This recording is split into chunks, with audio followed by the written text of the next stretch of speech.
Welcome. Who wants to welcome everyone? That's you. Okay, so then welcome to Deconversion Therapy, the podcast. So I'm Bonnie. That's Karen. Yep, it is. And I'm recording from my usual studio of my bedroom, my boudoir, my bonnoir. It's not good. Karen, tell them where you're recording from in the car part.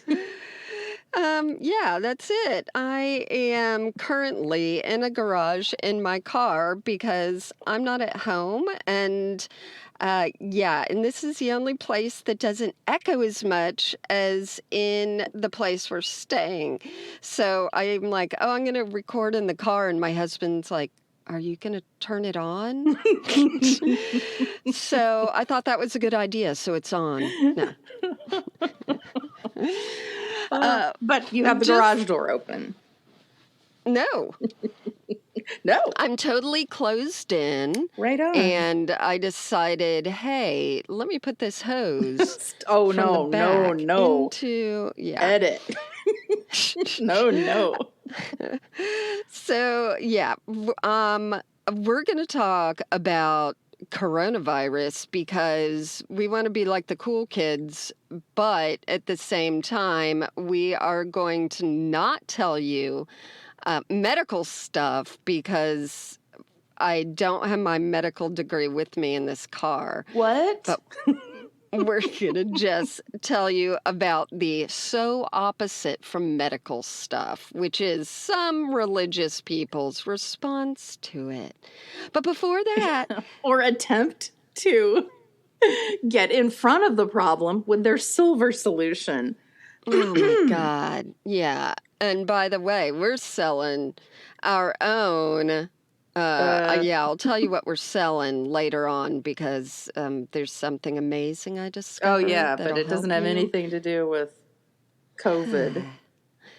Yeah. First of all, if you could subscribe and rate and review, we have a cute little review by someone who wrote, I recently discovered this podcast and I'm catching up on the old episodes. I appreciate you both so much. Laughter is such a good medicine. And that is what we're selling. So give us we're not money even for selling it. We're generously medicine. giving it to you. You know, once it's on the internet and it says medicine, it's real. So, right. But we would really appreciate all those things. So get it going because you know you're at home and you don't get to go out and be with friends anyway. So we're your only friends. So please rate and subscribe and review. I like to think of somebody going to their car and just listening. Like, oh my God, I've got to get away from my family. I'm going to go sit in the car. Are you going to turn it on? Yeah. Maybe. That's it. I know. I'm sure there are people like, oh, this is my least favorite place. Where to me, I'm like, yay, I'm sorry. I cannot attend anything. But it's okay. We'll wear masks and come to your house. No, nope. I feel something coming on. Oh my gosh. So, yeah, we are going to laugh about things, but we know how serious it is. So, of course. If we didn't, we'd be idiots. Exactly. So that's the thing. People are saying, oh, the media is getting everyone panicked and scared. Should you be scared? Yeah. Yeah, I know. So not scared, cautious. Right. I think scared and fear is totally fine. Like it's in our DNA to run away from, mountain lions and to understand what we should be staying away from. Sure. Yeah. And that's what I was going to say about, why are Americans so non-obedient? Like other countries, they see it as communal and they're staying home and they're doing what is, prescribed. But Americans are still out and about, and yes, people were posting last night that the people who are about 40 and healthy need to stop posting pictures celebrating in a bar. yeah, I'm like, this is behavior that we do down here in Florida when we're prepping for a hurricane, and we right. know what's coming. And that's one of the neat things. I shouldn't say neat, but one of the it's not a benefit, but it's one of the feelings of solidarity that now the whole universe is feeling with us, what we feel when we're prepping for a hurricane. There's the stocking up on stuff. There's the knowing that the shit is coming, and it's coming slowly, but it could speed up. And going to the grocery store and just wandering the aisles going, what do I need? Yeah. And then there's the buying crap food and coming home and eating it immediately and going, shit, I didn't ration that out to myself at all. I am going to last one day. Yeah, that's it. It's like a universal camaraderie, but it's also with this. I remember prepping for hurricanes too, and it feels very apocalyptic right now. Yes. And prepping for hurricanes as an adult is different than when we were kids in one way, that people take it as a chance to hang out with their friends and drink. Right. Which the hanging out with friends part here is not so great. And I have not been drinking since you started me on dry January. Yeah. So I just kept with that. And now I'm like, oh man, I don't even want to drink for fun anymore. So aren't you just special and perfect? No, I wish I did, because now they've taken everything away from me. They took tennis away. Tennis is gone. Yeah, I know. I'm thinking about that for my dad. Like, he's all quarantined, and that's the same thing where it's like no baseball, no football. And he's like, and I hate basketball. I'm like, well, it doesn't matter anyway. They took it away. Because 2 years in a row, I think when a hurricane was approaching, I was like, oh, this is awesome. I can watch every U.S. Open match. And now it's just tennis reruns. Yeah. It can be very spooky. And I think maybe that's why people react and are like, I'm not letting fear hold me back. Let's go into a crowd of people, which is very American. Like, Americans, we were created by independence. We're breaking away. We're being independent. And that is our downfall so many times. That's why we have, a lot of division. We don't think communally like a lot of other countries. I feel like somebody we know is very likely on Facebook to say, if you don't go to a bar and drink, then the terrorists have won. Like, what? No. No. Yeah. Well, it's a kindness, to stay away, because it's the people that we don't know, and the elderly, and people with, immune things that we can affect just by being a carrier and passing in the night, even though I don't get out at night. So should we get right into the churchy part of this? Yeah. So talking about social distancing, I've seen a lot of written messages and video messages from pastors and preachers and the like, giving a long message about, God doesn't want us to have a spirit of fear, and, pray and pray. I think today is the day Trump said everyone needs to pray, which is frustrating in so many ways, because they are going to claim, look, prayer works. Things are starting to get better in 2 weeks, a month, whatever. Mm-hmm. But, that's what's happening in China, because it peaks and then, Because there's a natural progression of things. Yeah, and they're going to claim that as a spiritual victory, which is going to piss me right off. But yeah, I'm listening to all these pastors, and I shared our old pastor and his video with you. Did you watch it? I did, and I didn't want to because the second he starts out with, hey, by the way, we as Christians, how should we react? Well, we should be cautious. And then he launches into, and we should pray. And I'm like, well, no kidding. And did you get to the end? Yeah, I figured I'd save something for you to say. Well, let me go back. I mean, I'm happy I just watched it. I remember what it was. Then he started up with, this is a great opportunity for us to share the gospel. I know. It's I have a friend who runs a store, and she was selling something that is good for your immune system. It isn't hocus pocus on this one. It's proven. And one person said, oh, look at you just capitalizing, and she's like, no, I've been selling this forever. Oh my God, that's blah, blah, so blah. Rude. Yeah. And, but I think this is it's sort of that capitalizing for real, being like, oh, okay, people are fearful. They need God and Jesus. And so what do you say to them? Is he saying, hey, you're scared you're going to die? Well, let me tell you how you can live forever. I mean, I realize if that's your whole purpose in life, it is an opportunity. But I just, makes me uncomfortable. Right. But speaking about capitalizing, listen to this guy. Okay. This is what came across my Yahoo News this morning.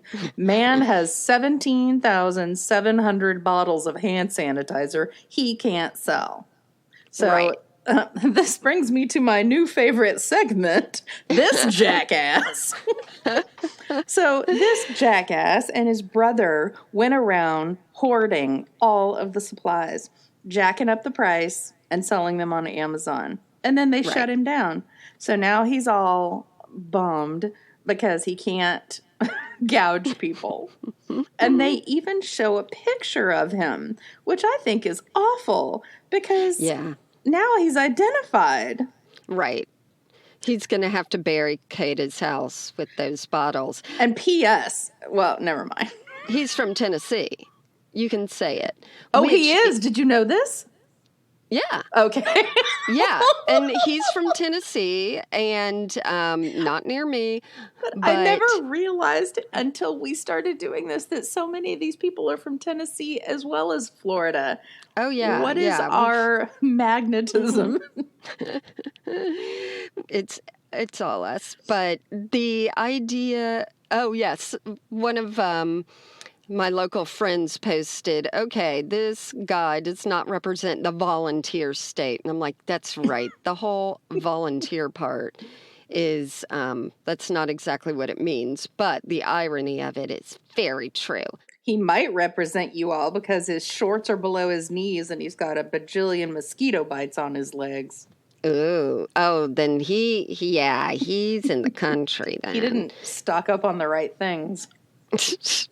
That's it. And talking about right things, the thing I'm going to sell is what I have been putting on my hands for the last week and a half. And then I put it on, squirted my little sanitizer on the people in the car. We're traveling.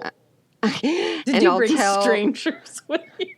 Or did you bring non-family members with you? Well, I thought it was a good idea to just get strangers in the cars for us to cough on each other. But I put the sanitizer on their hands. They're like, ew, this one's weird. It's so thick. I've been putting straight aloe vera gel on all of us with no alcohol? Myself. No alcohol.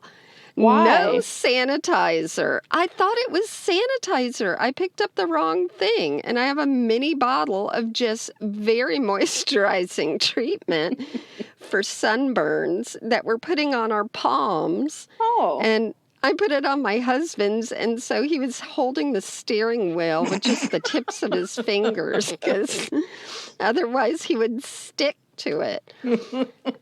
So if you'd like moisturized hands during this difficult time. So you're going to sell that? Yeah, All I'm going to right. be on next week's Bonnie segment of This Jackass. Okay, moving on to jackasses. We have talked about him. He's back. Let's bring out Jim Bakker. Oh, God. Oh, man. Well, I think I told you. We talked last time, I think. Yeah. And what I would like the preachers... Hold on, let me cough. Nope, not a cough. What I'd like the preachers to say instead of, don't fear and all that is, hey, I'm not an expert in any of this. Please go to Johns Hopkins website and watch their panels on this because they have all the information. That's what I'd like them to say. And when I watched the Johns Hopkins panel, one of the women, her main thing was misinformation. And she's like, oh, I'm headed to Capitol Hill to talk about the misinformation that's on the web so that legal action can be taken. I'm going to be doing that on Thursday, and on Friday, the FDA and other things came up against Jim Bakker and his frickin' snake oil treatment. Silver solution. Yeah. Yep. So apparently the state of Missouri filed a lawsuit against him to stop them from advertising it as a treatment for this coronavirus. Thank God. And then the New York Attorney General's office sent a cease and desist letter to him, accusing him of defrauding the public. But wouldn't it be frauding the public? But he was he was committing fraud years ago. So I love that we say, oh, yeah, go back out and see what you can try a second time. And people are still buying it. But there was something I read where somebody was, it was an idiot friend of ours from high school. Yeah. He was posting in regards to somebody else's post. He was commenting on their Facebook post and said, go ahead, keep harping on these things. These things are in the past. I'm like, the past is 24 hours ago. That's present adjacent. You don't just go, I'm going to lie to the public. Oh, you forgive me now? Right, no. Right, exactly. And that's what it seems like. He's out there. Okay, here's my silver solution. What? Okay, I stopped. See, am I forgiven? Exactly. And I did look at his website. He has taken it down, but I am waiting for his response to how, the devil is coming after him. Mm-hmm. But the letter, do you want to read what the New York Attorney General said about what's happening with Bakker? Oh, I don't have that letter. I have it right here. You mean that little quote? Sure. Yeah. Want me to read it? Yeah, that'd be great. Your show's segment may mislead consumers as to the effectiveness of the Silver Solution product in protecting against the current outbreak, wrote Lisa Landau, chief of the New York Attorney General's office's Healthcare Bureau. The World Health Organization, quote, has noted that there is no specific medicine to prevent or treat this disease, the letter said. It gave Bakker 10 business days to comply or face legal action. And that's when everything went down on his website. And they're also saying, like we've said before, that his silver solution is actually dangerous in general. Yeah. It's not just it won't help. It will turn you Blue. into a, someone with bad blood. But it does turn your skin blue, is what some sites have said. Silver. Man, he's just killing me. Well, then there's this preacher in New Zealand, And he's been getting a lot of news because, his name's Brian Tamaki of Destiny Church. And I swear, anything that's named like Destiny Church or... That's a stripper name, by the way. That's a good one. It is definitely going to be wonky. But he was speaking in Auckland, and he said that Bible-believing Christians, and here's the little phrase, who tithe have a Psalm 91, quote, protection policy against the coronavirus. He's like, you will not fear the terror of the night, nor, let me do it, New Zealand. You will not, forget it. Not fear. There you go. The terror of night, nor the arrow. Sorry. That flies by day, nor the pestilence that stalks in the darkness, nor the plague that destroys at midday.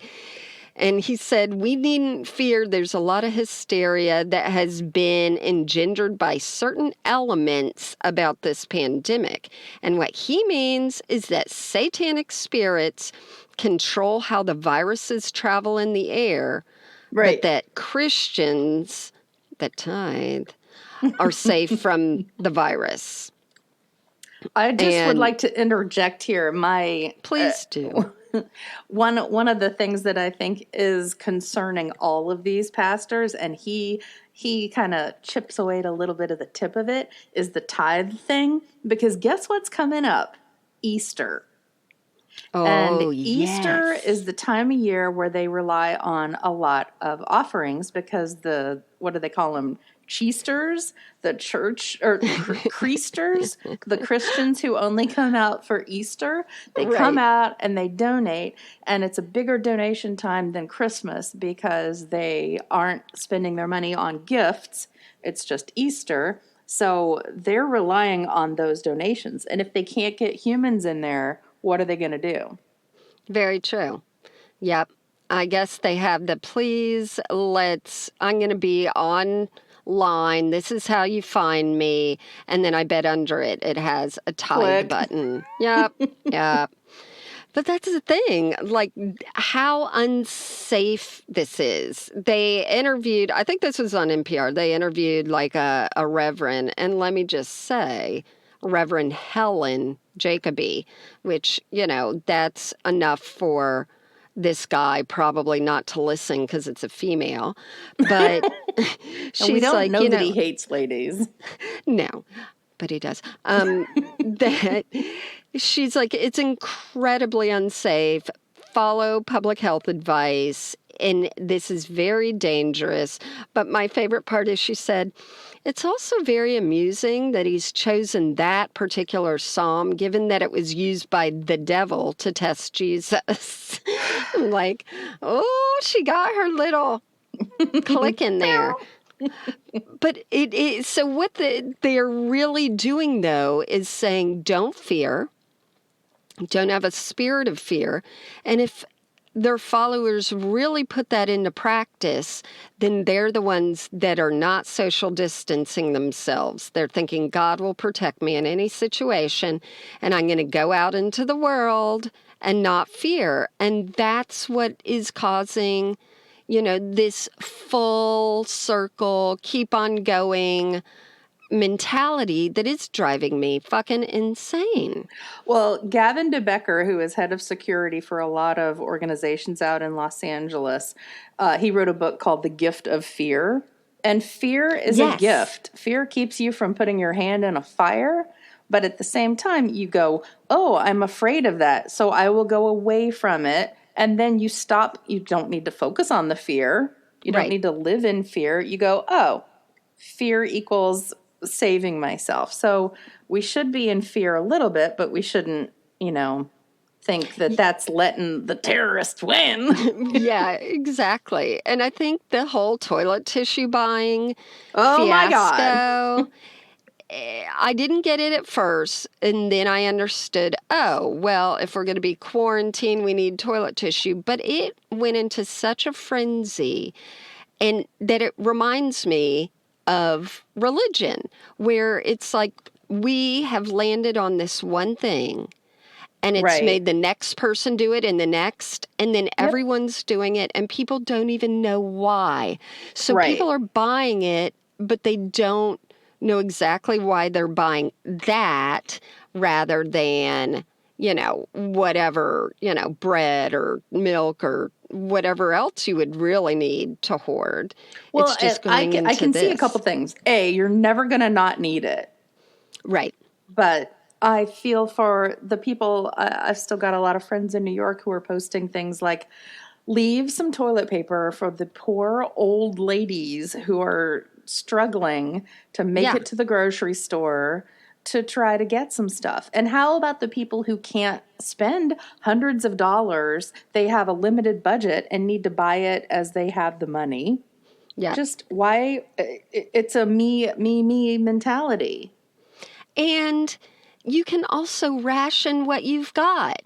You Right. use the toilet paper for the certain thing you're doing, and you use the blow dryer for the other. Oh my, that's gross. Listen, I'm here to save the world. Well, I'm here to tell you that I have always shopped like that.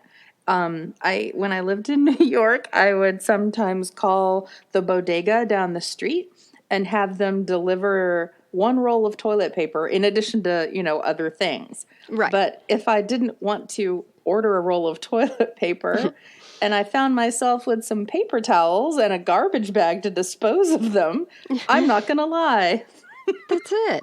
Like, sometimes happen. You get creative. You got to do what you got to do. And, this whole thing is this amazing study in social dynamics. You could go to church and steal their toilet paper. I know. We stayed at a hotel 2 nights ago, and I'm like, you know what? I'm not stealing their toilet tissue. And when we dropped the dogs off at this kennel they love, the lady's like, do you need hand sanitizer? I'm keeping it behind the counter because someone already stole one. Oh. I'm like, fuck this. Yeah. That's so shitty. It is. But somebody else is on the same excitement as my mom is, the bidet bandwagon. My mom keeps saying, yes, I'm going to get this bidet attachment. I'm like, you go for it. Yep. I mean, I can't even tell you. Yeah. We're going to put some of the stories and what you and I are doing about the coronavirus and how it's affecting us personally over on Patreon. You can find that at patreon.com/deconversion. All right. We'll wait to talk about the stupid, shitty personal stuff. Yeah. Look what you win. Right. Look what you win. But yeah, oh my God. I will say about the toilet paper, though, it's come to my attention that, or no, it's not come to my attention. I am reminded of my worry about the message on the Scott toilet tissue roll that said 1 week equals 1 roll, and how I was thinking, well, maybe not for some of us. And now I'm kind of going by that, going, okay, here's my stock of toilet paper. That's right. When should I worry? And is that written for men or women? Because it's different. Yeah. It is different. And a guy on Instagram, a man, said, what is everyone so worried about? How much toilet paper do you need? I'm like, well, let's tell you that every time you pee, you don't need it. Right. Exactly. Anyway, sorry. And That's when I first saw that Australians, they were the first ones to start doing this whole hoarding of toilet tissue. They were? And I didn't get it. I was like, is that to put in your mask? Like, I couldn't figure out why they're doing it. But then my husband, who's Aussie, talked to his father or mother, and it's like, why are these news reports coming that you guys are hoarding it? And then, It's like, duh. If you're quarantined and we're like, oh, yeah, we're Americans. We do what we want.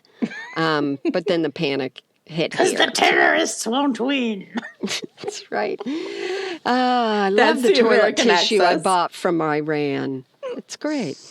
They are selling individual rolls of toilet paper with Trump's face on them still on Amazon, but it's like $6 and I refuse. Right. I got given that a few Christmases ago and put that in the guest bathroom. And I'm like, all right. Okay. So talking about shit, we have Kenneth Copeland, My God. who I say everyone just go and watch his video. So he loves to get up close to the camera, put his hand out, and be like, I'm going to pray for you through the television. And somehow I'm Yeah, more... so he's right up at the camera. Yeah. Aiming his palm at the camera. His whole face is very claymation-y. Yep. I don't know if it's Botox or what's happening, but when he does it, I don't know if you watched the video, but you hear the person who recorded it responding earnestly. So I don't know if this guy posted it and then people were like, what? Or is that the cameraman talking back to him? Yeah. I don't know. It's like... so he's standing there talking to the camera and he's got his eyes closed at one point. And he says, oh, the devil is trying to give you the flu or whatever else kind of thing he's trying. And then he pops open his eyes and he goes, ah, ha, ha, ha. It's so creepy. It really is. And his hand is covered in oil that he uses to anoint you. But it looks like Kentucky jelly. And I would love if he just, I've got to touch the actual lens. Right. And then it just gets the all lens blurry. Gets But yeah, the person on the other side's like, yes, amen. That's right. I receive you, Lord. And I'm like, oh, this guy put it up somewhere earnestly. And now, rightwingwatch.org or whatever has taken it and run with it. And run. But some of the things that are good, I think the Methodist Church is like, you know what? We're shutting down. Everyone stay at home. And, I'm very thankful that most of these churches are doing the right thing. Oh, but the Bethel Church, it's a healing church in Redding, California. They've shut down, and their whole mindset is we're healers. Right. So they're healers, and they're shutting things down. Right. Like, maybe we can heal something else for you. Yeah, that confident in the healing. Well, that's the church that they've been in the news a lot because they've had some really hurtful LGBT references, and they're the one that the woman who's like in their praise and worship team's daughter died, but they believe she'd be brought back to life. Remember that whole thing? Oh, is that them? Yeah. Oh, God, because I was excited because we should talk about them specifically one day because did you know they have something called the BSSM? This church specifically? This church specifically. Oh, good. Because they're in California. Yeah. They have the Bethel School of Supernatural Ministry, which teaches prophecy and faith healing. Oh, yeah. Yep. So there's this article on BuzzFeed about it, and it starts out, it's the first day of prophecy week at the Bethel School of Supernatural Ministry, or as students here like to call the place, Christian Hogwarts. Oh, God. Although they didn't read the book because they're super scared of it. And they shouldn't call it witchcraft. They shouldn't even call it that because they're not allowed to read it. That's right. But there's a book by the the school's founder, called Basic Training for the Prophetic Ministry. Right. But just the fact that supernatural is in the school's name, to me, is hilarious. There are plenty of those, and we can definitely get into some of the kook that's going on. Maybe we'll do one on Bethel. And their school, supernatural. Oh, that was a good show. Again, though, if church is canceled, they're going to miss out on those good Easter donations. Yeah. And, I mean, if people go to church still, just, I don't know how to protect you. You know, you're on your own, but don't fucking come out and infect other people. That's all I can say, because that is when I will turn into the devil. We're going to carry on some of this conversation on Patreon. We really want to offer the people in there some extra fun, but to people who are listening, I really do hope everyone stays safe. Going back to our dear friend Carmen, who we did an episode on, he is still going to do some concerts and some crooning for people, and he feels that it's important that people get together and, you know, pray for healing for the country. So this is someone who has an immune deficiency already because of his cancer. Oh, crud, that's right. But he's not going to be close to them. He'll be on stage. I know, but it doesn't matter because it's the droplets in the air. This is definitely an airborne thing that masks don't even help. So, you know, we can't help everyone. They're not listening. They're going out there and they want to drink and get together with people, or they want to, you know, go to these Christian gatherings. And I just hope all our listeners stay safe in this environment, and definitely DM us like y'all do, or and if you're stuck at home with somebody who's hassling you about your religious status, let us know on our Facebook group, because to me this is just like one big long not holiday celebration Christmas at home.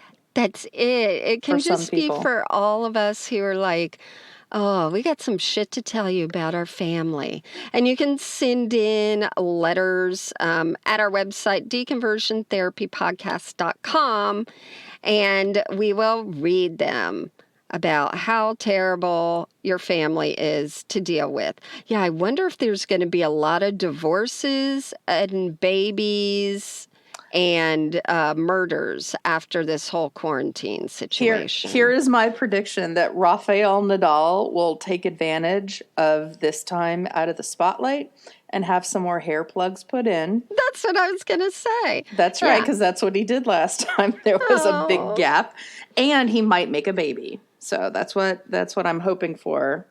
Right. You know, in a few months, we'll see. Yeah. But won't that ruin his body? Okay. Thanks for listening. And see some of you over on Patreon.